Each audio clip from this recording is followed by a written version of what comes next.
NDA के उपराष्ट्रपति उम्मीदवार को पूजा पाल ने दी बधाई तो कॉमेडियन राजीव निगम ने लिए मजे। इस वीडियो में हम इसी पर करेंगे बात। नमस्कार, 4 PM पर आप सभी का स्वागत है।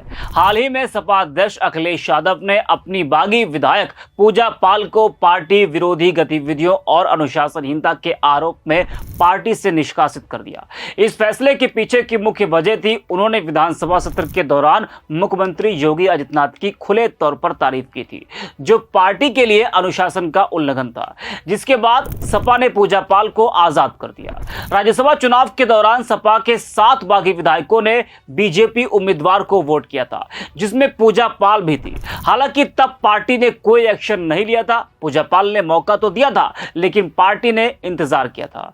वहीं अब जब उन्होंने विधानसभा में खुलकर मुख्यमंत्री योगी आदित्यनाथ की तारीफ की, तो पार्टी को लगा कि अब गेंद पाले से जा चुकी है, जिसके बाद सपा ने बड़ा एक्शन लिया और पूजा पाल को बाहर का रास्ता दिखा दिया। वहीं सपा से निकलने के बाद पूजा पाल लगातार किसी न किसी बात को लेकर बीजेपी को धन्यवाद दे रही है और बड़ी तारीफ कर रही है। वहीं जब वो मुख्यमंत्री योगी आदित्यनाथ से मिली थी तो भी उन्होंने धन्यवाद दिया था, उससे पहले भी वो आभार जता चुकी थी। वहीं अब जब दिल्ली में पार्लियामेंट्री बोर्ड की मीटिंग के बाद भाजपा अध्यक्ष जेपी नड्डा ने महाराष्ट्र के राज्यपाल सीपी राधाकृष्णन की उम्मीदवारी की घोषणा की, तो पूजा पाल ने बधाई दी। जी हां, पूजा पाल ने बधाई देते हुए एक्स पर लिखा कि महाराष्ट्र के महामहिम सीपी राधाकृष्णन जी को उपराष्ट्रपति पद का उम्मीदवार घोषित किए जाने पर हार्दिक बधाई एवं शुभकामनाएं। वैसे जब से सपा ने इनको बाहर किया है, उसके बाद से लगातार पूजा पाल हर एक मौके पर बीजेपी को धन्यवाद दे रही है, बड़ी तारीफ कर रही है। वहीं कॉमेडियन राजीव निगम ने पूजा पाल के बधाई देने पर लिखा कि बहुत अच्छा किया, वो आपकी ही शुभकामनाओं के इंतजार में थे। वैसे अब यही सब करना पड़ेगा, अपना बेस्ट तो आप कर ही चुकी है। जी हां, तो राजीव निगम ने तंज कसते हुए कहा कि आपकी ही शुभकामनाओं के इंतजार में थे वो, अब यही काम आपको करना ही पड़ेगा। आपको बता दें कि ये कोई पहली बार नहीं है कि राजीव निगम ने पूजा पाल के मजे लिए हैं। सपा से निकाले जाने के बाद जब पूजा पाल ने कहा था कि मुझे इलेक्शन की सीट की फिक्र नहीं, मुझे मेरे पति के हत्यारों का टिकट जहन्नुम के लिए कटने की कोशिश है, तो उस पर भी राजीव निगम ने तंज कसते हुए कहा था कि बिल्कुल होनी चाहिए खुशी, लेकिन तुम्हारे पति की हत्या किसी ने की और उनकी हत्या करने वालों की किसी और ने हत्या की, तो तुम खुश किसी और पे हो रही हो। अगर तुमको खुश होना है तो उन लड़कों पे खुश हो जिन्होंने हत्या की, या फिर तुम ये मान रही हो जिस पे तुम खुश हो हत्यारे वही हैं। ये सब इतना गोलमाल क्यों कर रही हो? जी हां, तो आपको बता दें कि पूर्व उपराष्ट्रपति जगदीप धनखड़ के इस्तीफे के बाद से देश के अगले उपराष्ट्रपति पद के लिए योग्य उम्मीदवार की तलाश चल रही थी। धनखड़ के अंतिम समय में सरकार के साथ उनकी तल्खी को लेकर यह तय हो गया था कि इस बार बीजेपी और आरएसएस की विचारधारा को मानने वाले किसी नेता को उम्मीदवार चुना जाएगा। 7 तारीख को एनडीए के सभी फ्लोर लीडर की बैठक में इस बात का फैसला लिया गया कि उपराष्ट्रपति के उम्मीदवार का चयन पीएम मोदी और बीजेपी अध्यक्ष जेपी नड्डा करेंगे, जिसके बाद भाजपा आलाकमान ने उम्मीदवार की तलाश शुरू की। वहीं कल दिल्ली में करीब 2 घंटे तक चली पार्लियामेंट्री बोर्ड की बैठक में महाराष्ट्र के राज्यपाल के नाम पर सहमति बनी है। जी हां, फिर एनडीए के सभी सहयोगी दलों से राधाकृष्णन की उम्मीदवारी के बारे में बताया गया, साथ ही यह बताया गया कि उन्हें ही क्यों चुना जा रहा है। इसके बाद जेपी नड्डा ने सीपी राधाकृष्णन के नाम की घोषणा कर दी। उसी घोषणा पर पूजा पाल ने बधाई दी थी, जिस पर राजीव निगम ने यह तंज कसा है। 2024 लोकसभा चुनाव तो आप सभी को याद होगा। चुनाव से ज्यादा चर्चा किन्हीं और विधायकों की थी, जिसको लेकर सियासी गलियारों में कई तरह की चर्चाएं हो रही थी। राज्यसभा चुनाव में बीजेपी ने उत्तर प्रदेश से बड़ी जीत दर्ज की थी।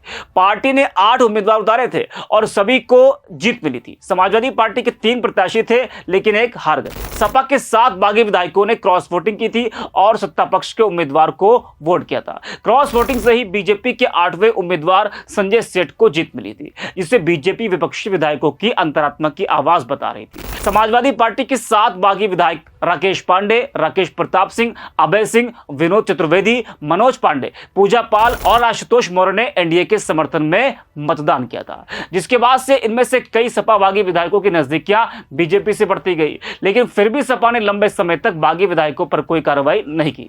मनोज पांडे ने तो भाजपा ज्वाइन भी कर ली थी। सपा ने कुछ इंतजार किया, लेकिन इसी साल पार्टी ने राकेश प्रताप सिंह, अभय सिंह और मनोज पांडे को पार्टी से बाहर कर दिया। बाकी सपा के बागी विधायकों के लिए सपा ने कहा था कि जिन पर एक्शन नहीं हुआ है उनको कुछ दिनों तक देखा जाएगा, बदलाव आता है या नहीं। लेकिन पूजा पाल ने बगावती तेवर दिखाते हुए और योगी की तारीफ करते हुए यह बता दिया कि वो भी पाला बदलने की फिराक में पूरी तरह से तैयार है, बस मौका देने के मूड में थी, जवाब दे दिया है। जी हाँ, दरअसल कौशाम्बी की चायल सीट से विधायक पूजा पाल ने यूपी विधानसभा में सीएम योगी की दिल खोलकर तारीफ की थी, जिसके बाद सपा ने उनके खिलाफ एक्शन लेते हुए पार्टी से निष्कासित कर दिया। सपा से निकाले जाने के बाद पूजा पाल ने सपा पर एक वोट बैंक की राजनीति करने का भी आरोप लगाया। पूजा पाल ने कहा था कि एक वर्ग को खुश करने के लिए उन पर यह कार्रवाई की गई है, लेकिन जब मैं अतीक अहमद से नहीं डरी तो अब सच बोलने से हार कैसे मान लूं। इसके बाद से सपा ने पूजा पाल को पार्टी से बाहर कर दिया। इसको लेकर बीजेपी नेताओं के बयान में लगातार सामने आए।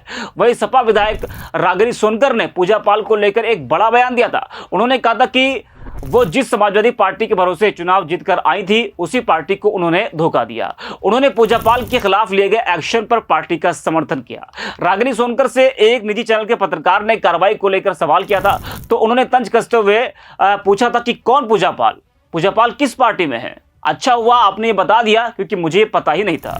जनता भी इस वजह से रोष में है। तो आपको बता दें कि पूजा पाल ने विधानसभा में कहा था कि मैंने अपना पति खोया है, सब जानते हैं कि मेरे पति की हत्या कैसे हुई और किसने की। मैं मुख्यमंत्री को धन्यवाद करती हूं जिन्होंने मुझे न्याय दिलाया और मेरी बात सब सुनी। जब किसी ने नहीं सुनी, मुख्यमंत्री ने प्रयागराज में मुझ जैसी कई महिलाओं को न्याय दिलाया है और अपराधियों को दंड दिया है। मुख्यमंत्री ने जीरो टॉलरेंस जैसी नीतियां लाकर अतीक अहमद जैसे अपराधियों को मिट्टी में मिला दिया। आज पूरा प्रदेश मुख्यमंत्री की ओर विश्वास से देखता है। मेरे पति के हत्यारे अतीक अहमद को मुख्यमंत्री ने मिट्टी में मिलाने का काम किया है। उनके इसी बयान के बाद सपा ने उन पर बड़ा एक्शन लिया और पार्टी से बाहर किया।